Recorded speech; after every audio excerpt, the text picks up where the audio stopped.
Hey guys, Rich here, Rich's Custom Marine and Auto. Today I'm working on my own rig.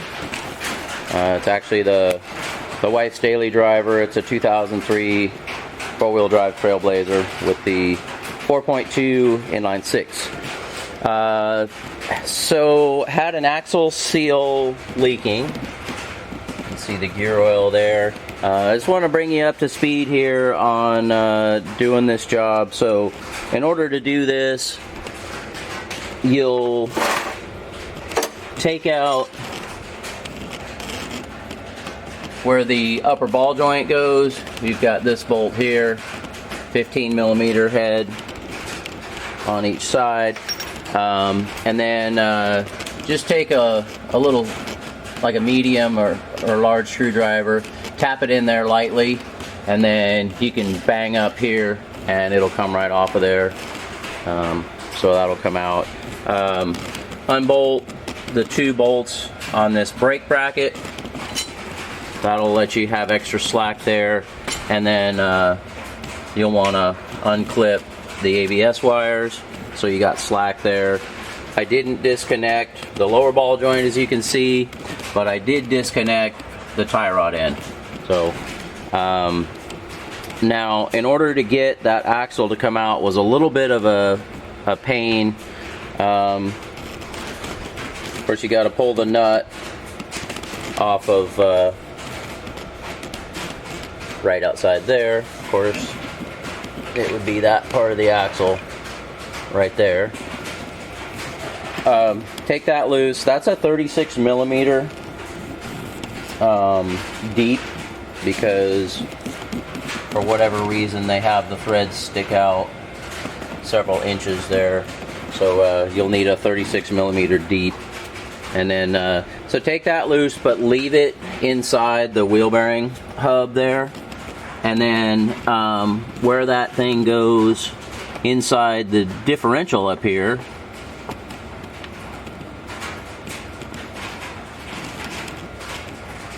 lay underneath there from the other side. And I just used, it's actually what the procedure says to use too, a brass drift. And show you on the axle here, make it a little bit easier. You just basically put your punch up against there like so, tap that thing with a hammer, and then that'll get that little clip disengaged, and you'll be able to pull that sucker out of there.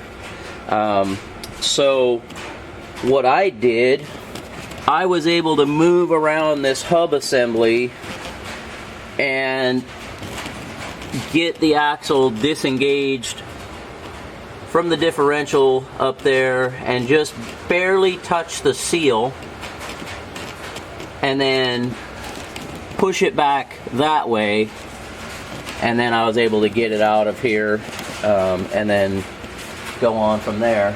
Now this is the seal that came out of there. It didn't look that bad. I did that damage to it trying to get it out of there, because this seal is more stuck than any seal I have ever dealt with. I had assumed that it had some kind of GM sealant on it or something, but it sure doesn't. It's got these fingers on the back of it, and what they do is they engage that lock ring right there to make sure that that doesn't back off and change your setup for your ring and pinion. So I've seen another video on YouTube where a guy just pulled that thing out of there and then just stuck it back in there and snugged it up in order to change that bearing. And don't do that, because you'll mess up your setup of the ring and pinion in there. You can very easily get that bearing out of there. It comes out really easily. Just use a slide hammer. This was my setup for that. These are some jaws out of just a gear puller that I had ground down previously, and I just turned them around like that, and then as you turn this collar down, it forces them out. But yeah, 2 hits with that, not even hard hits, and that bearing popped right out of there. So, and then going to put it back in, I just used this Harbor Freight seal driver. It's just a little bit oversized, and then just set that thing up in there. Just make sure you get that bearing nice and straight, and then it'll just tap right in there and then go till it's flush. Now I want to try and save you guys from a little bit of pain that I dealt with. So I ordered brand new seal from Rock Auto, and I didn't realize that on the Trailblazers there's 2 different front axles that they put in them. So I got that seal in, and when I got this thing apart yesterday, I realized that, well, shoot, that's the wrong size. So ran last night because we had a storm coming in overnight here in the Northwest. Ran last night and went and got the correct one for my Trailblazer anyways. So you just want to make sure that you get the right one. So this one will be going back to Rock Auto. These are almost $30 seals, so definitely worth sending it back. But you can see this thing's got those fingers on the back like I was talking about, so that when this thing gets tapped into place, it'll make sure that adjuster up in there can't move. I want to show you this bearing real quick. This is the bearing that came out. Really actually looks pretty good, and rolls really smooth. So what some people have noticed is they'll have a gear oil leak. I don't know how well that shows on camera, but it's nasty in there. But they'll have a gear oil leak and they'll think, okay, I need to just replace my seal, and it'll actually be that this bearing failed, which what that does is that allows this to kind of wobble as it's turning, and just destroys that seal. So you know, you're spending $28.99 or whatever it is for the seal. The bearing's 12 bucks, so I would just go and do it. Hence the reason I did. Some people have found, though, that these rollers will just be broken out and floating all around. And thankfully, up inside of there, it's tight enough with the axle in there that they can't get inside and do any damage. So if you pull yours apart and there's a bunch of rollers sitting around in that, on the outer portion of that housing, just grab a magnet and scoop them all out of there, and you should be good to go. So alright, so at this point I'm gonna go ahead and I'll get this seal tapped in place, and then we'll put this thing back together. Okay, I got the seal started in there, and it looks like it's the 72 millimeter that's the right size. So I'll have to put the camera down because I can't get a tripod or anything in here, but I'll get that thing tapped into place and then set up the camera, and we'll put this thing back together. Okay, so I got that seal in there. Well, that thing is a absolute pain, guys. So now we got to move things around here and get the axle back in there.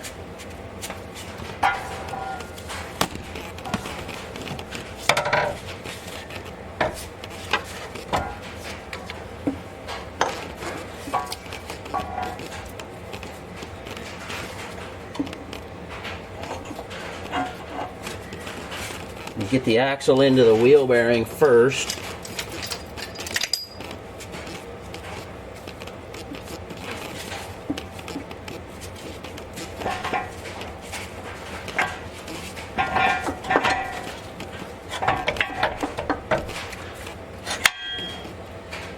All right, that's got it in there. So now, I don't know the best place to put the light.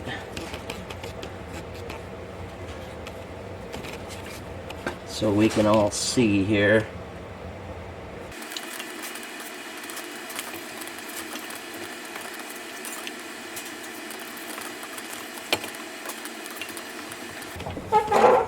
This is a fun one, guys.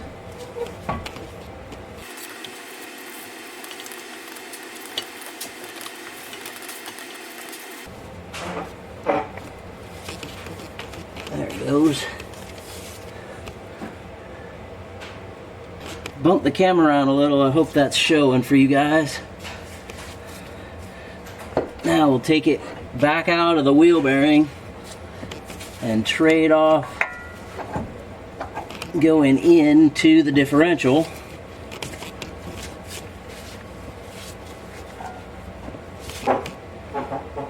And guys, you want to make sure you pre-lube that bearing I showed you in there, which I did with some fresh oil, and pre-lube the seal lip, and I even put a little bit of oil on the seal surface just to make sure everything's good and wet.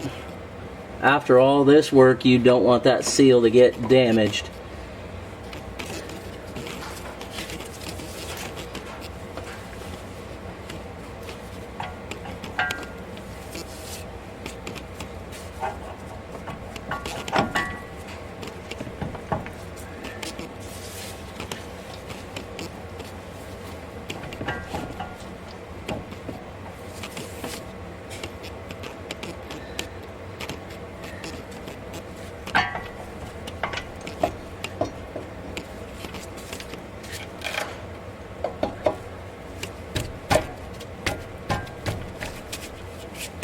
Just setting the upper control arm in place.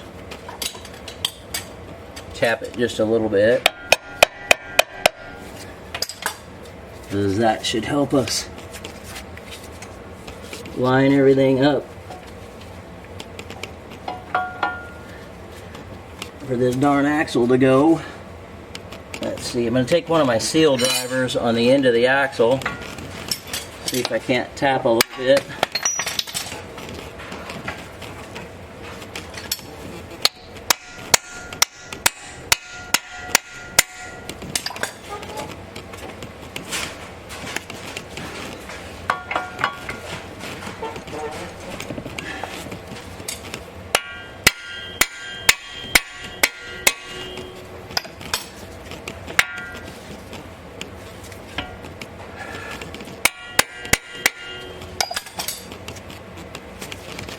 Okay, now I'm going to pull on it, make sure it can't just pop back out, which it can't.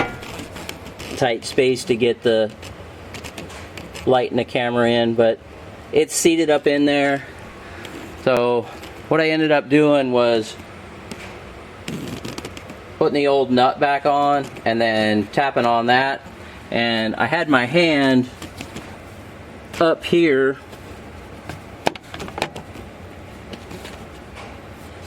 pushing on this housing in, and then just push this up until all the slack was out of the axle, and then just tapped lightly. I know it sounded like I was wailing on it on the camera because it was ringing, but it was just being tapped.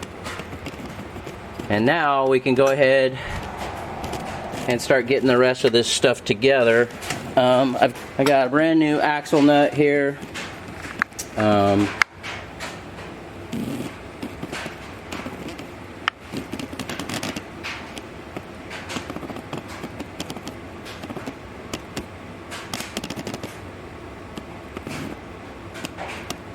There's the number, it's 630-1640, but you want to replace these, especially when you tap on it. So we'll replace that, and that's probably going to be one of the last things I'm going to do. I'm going to get the brake bracket put back on, get that upper control arm seated, and get that pinch bolt back in there. So then we'll get to that axle nut.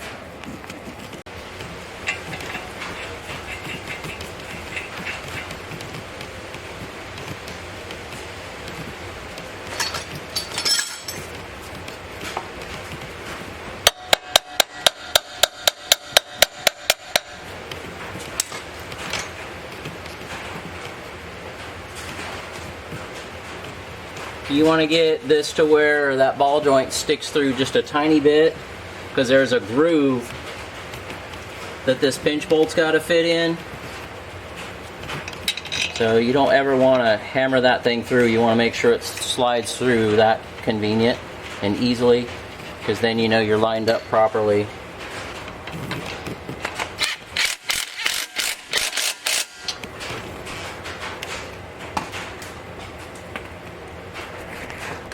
Okay, so we need to torque this pinch bolt to 30 foot-pounds.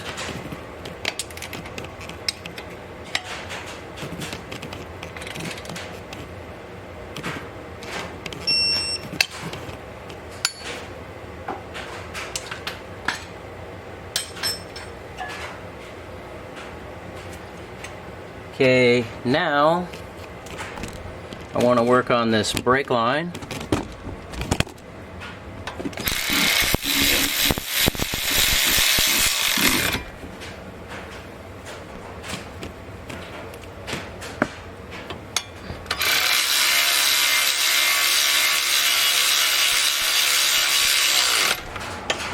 Next we'll get the ABS line back in its clips.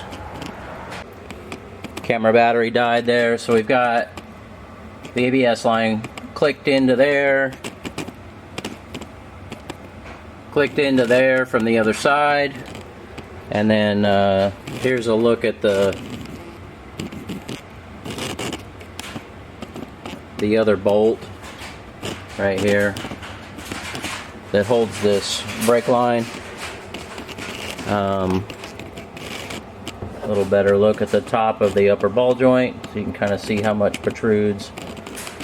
So that's got that all back together. Let me put this on the tripod and we'll go ahead and get that tie rod back installed. So that's got all of that. Let's go ahead and get this tie rod connected back to the knuckle.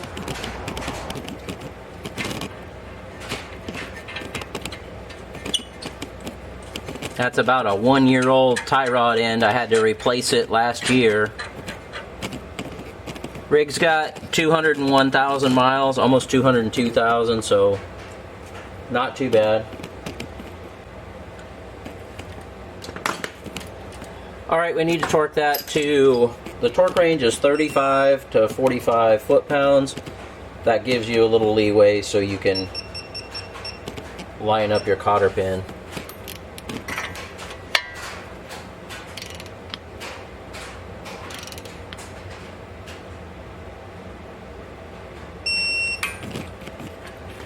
Okay, let's see where we're at here.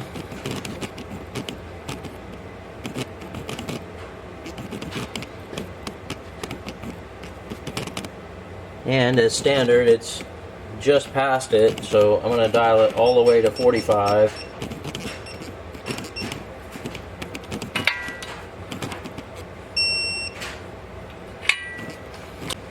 Alright, I ended up taking that nut back off and re-cleaning everything again, and then was able to get it at the high torque of 45 foot-pounds.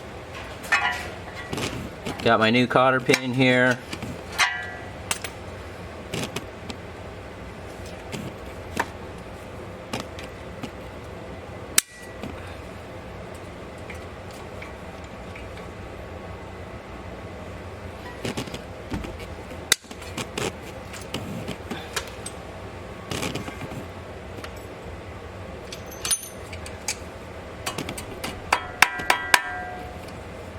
And guys, I was a aircraft mechanic, so that's how we were taught to do cotter pins on flight controls and all that, so that's the way I've always done them. So I know automotive wise, I mean, you can go straight through and bring the ears around each side. You can go the way the original was, straight through and bend both over one side. I get it, they all work. That's just the way I do it. So at this point, I'll go straighten the steering wheel and we'll be ready to torque this axle nut down, and then we can go ahead and put gear oil in the differential. Alright, we're ready to run this nut on there.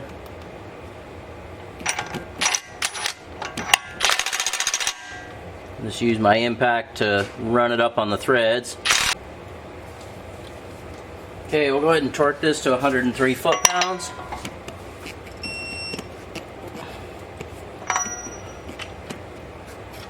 Alright.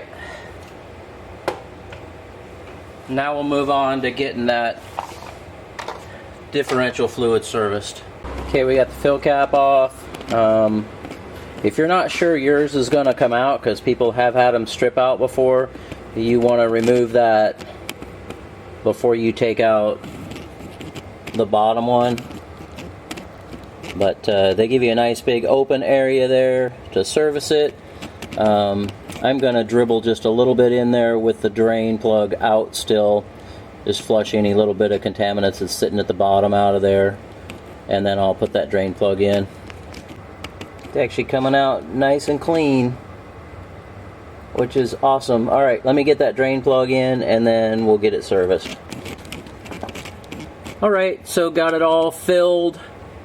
Gonna let it drain there until it's supposed to be level with that, so let it sit there and run for a second, and then we'll get this plug put back on. Just to help you guys out, the fill plug here is an 18 millimeter socket, and because of where it's at there, if you use a long extension, you can get it out into the wheel well here and clear that cross member and stuff. And then the drain plug